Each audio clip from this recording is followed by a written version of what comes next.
Okay, greetings and welcome to another Grenfell MediaWatch update. Today's edition I want to call Fair Weather Solidarity. I'm going to start as usual looking at last week's media pieces, and the first story I want to talk about, or the first couple of stories, is a couple of puff pieces from the BBC. Now, the BBC's reality check, what happened to the Grenfell money or the Grenfell donation, was a very bizarre piece of journalism. It was almost a repetition of what they had already published in July, and it had me thinking about the motivations behind it. I mean, why now? Why were they so concerned? What was the purpose of this? And then there was another puff piece which was broadcast on Newsnight. The fire at Grenfell left a profound effect on a whole community, not just those who suffered so terribly from its effects, but all those who came to their rescue that dreadful night in June. Many of the firefighters have sought counselling and support since then. This was a story covering the firefighter chiefs and their decisions to actually implement the stay put policy. Do you ever, in the middle of the night, wake up as part of your coming to terms with this and think, did we give the right advice? Should we have told people to leave? I can't answer that. Because of the investigation? Because of the investigation. That is absolutely right, that's part of the investigation, and it needs to come out as part of that, so, you know. I have no personal grievance with Danny Cotton and any firefighter who actually risked their life to try and save others during the massacre. Our view on the stay put policy is quite clear. But again, it's the timing. Why are the BBC putting out these propaganda pieces right now? I still feel guilt, and I think I will feel eternally guilty. When so many people, innocent people, lose their lives, it's very, very hard to take.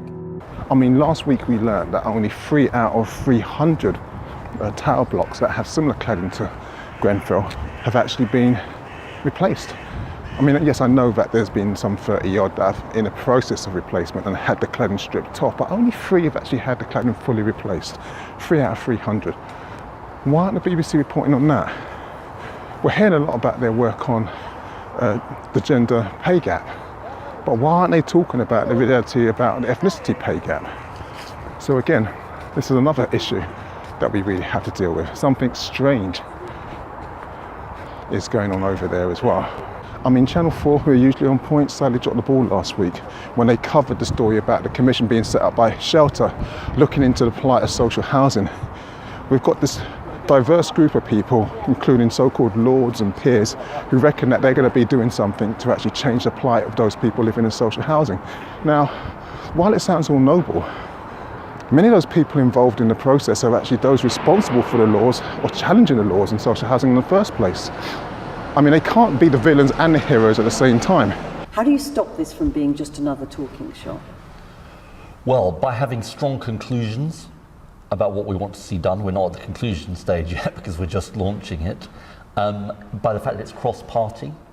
We've got Baroness Varsi, Conservative, Lord Jim O'Neill, who was a Conservative minister. I think it's very important that it is a cross-party commission. It's got lots of people who know about these things. It's got Grenfell residents on it too, so that it isn't sort of people who are distant from them. And then I hope whatever we come out with won't just be a one-day wonder, but will become a campaign. And actually, when you hear what their planned outcome is, they're looking to not just be a talking shop, but to also publish recommendations and maybe launch a campaign. They're missing the point.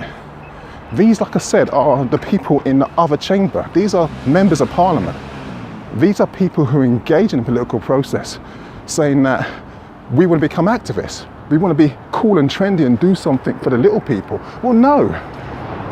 It's your lack of action, your inability to actually sufficiently challenge government that has led to the problems in the first place. So I think Channel 4 should have been a bit more scathing in those reports about the Shelter Commission. Yeah, noble idea, but in practice it's more propaganda, more fair weather solidarity.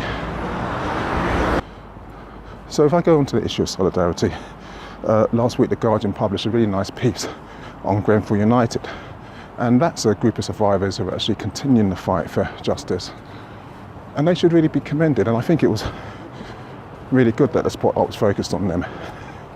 There are of course other groups. You have the Justice for Grenfell campaign. You have Grenfell Speaks. These are volunteers who are sacrificing their time, their resources to keep everyone informed about the situation to do with Grenfell. You see, as time goes on, I'm starting to notice that there's a trend emerging with those people who are still on board in terms of solidarity. We had a nice message from the Justice for Stardust campaign. Some of you might not remember this, but some 37 years ago there was a fire in the Stardust nightclub and 48 people died. There's been a long campaign for justice, but once again an inquiry was launched and the families had to reject the finding of the inquiry because it didn't deliver justice. And so they're still fighting in the process, and they identify with Grenfell and express solidarity with Grenfell. That year was also the same year, a month earlier, of the New Cross massacre, in which 13 dead, nothing said.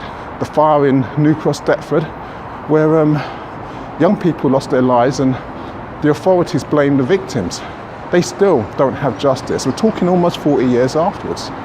So there's lots to learn from Hillsborough, from the Stardust, from the New Cross, that sometimes we have to do things a little bit different.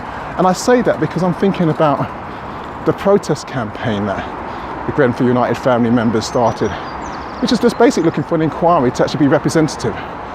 And I think to date it's got something like 27,000 votes. And yeah, they've got a response from the Prime Minister saying no. But for them to have a chance of actually having a debate in Parliament, they need 100,000 votes. And that might seem like a very difficult task to achieve, until you realise that some 80,000 people have signed up to protest President Trump if he comes to the UK on his visit. Now, if those 80,000 people join with those 30,000 people, I'm not saying there's not going to be some crossover, I'm pretty sure we can get that target of 100,000. Look, it's become obvious that solidarity figures are slipping. The public is starting to lose interest. They're starting to believe some of the spin that's coming from the right-wing media. This is despite songs by the forefathers about Grenfell. But we can learn from the New Cross Massacre Committee. Their Black People's Day of Action, which was chronicled in Menelik's Blood Go Run, brought 25,000 people to the streets of London. I'm not saying that it brought justice, but what I'm saying is that it kept the focus sharp in the minds of those people that were buried it under nonsensical agendas. You see, all of us, that's you, me, he, she, we are all part of this new Grenfell generation. We are those who were born while this massacre took place. And even though there's been a lovely piece in the papers about baby Muhammad who was born, the words of his mother saying that people who were once strong in the Grenfell community are now becoming depressed because they cannot see their life returning to normal should concern us all. What does it mean to be a member of the Grenfell generation? What are the new changes that we're going to start to see as normal? Well, last week we saw a court order that residents pay £100,000 for the fire wardens that are patrolling their area to make sure that they keep themselves safe at night. Again, we're seeing victims having to pay for decisions that are out of their own hands. And bear in mind that this decision was made in a court by a judge like Martin Morbick. But this doesn't mean we have to give up hope. One of the lessons of being a member of the Grenfell generation means that we can learn from the actions of the Grenfell community. And if you think about what's happening in Swansea Council, where we have a councillor, I think her name is Andrea Lewis, who's actually saying, look, the welfare of the people is of a greater priority than how much it costs to keep them safe. And they're actually saying, you know what, we're going to fit those fire sprinklers. We're going to make safe 672 homes and communal spaces.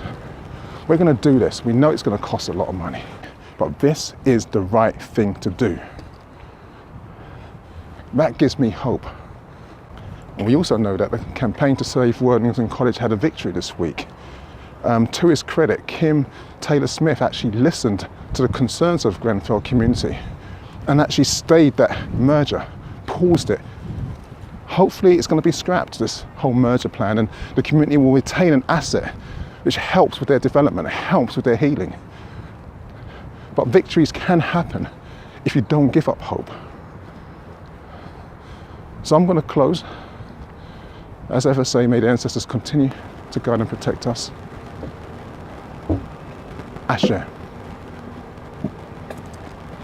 Revolution.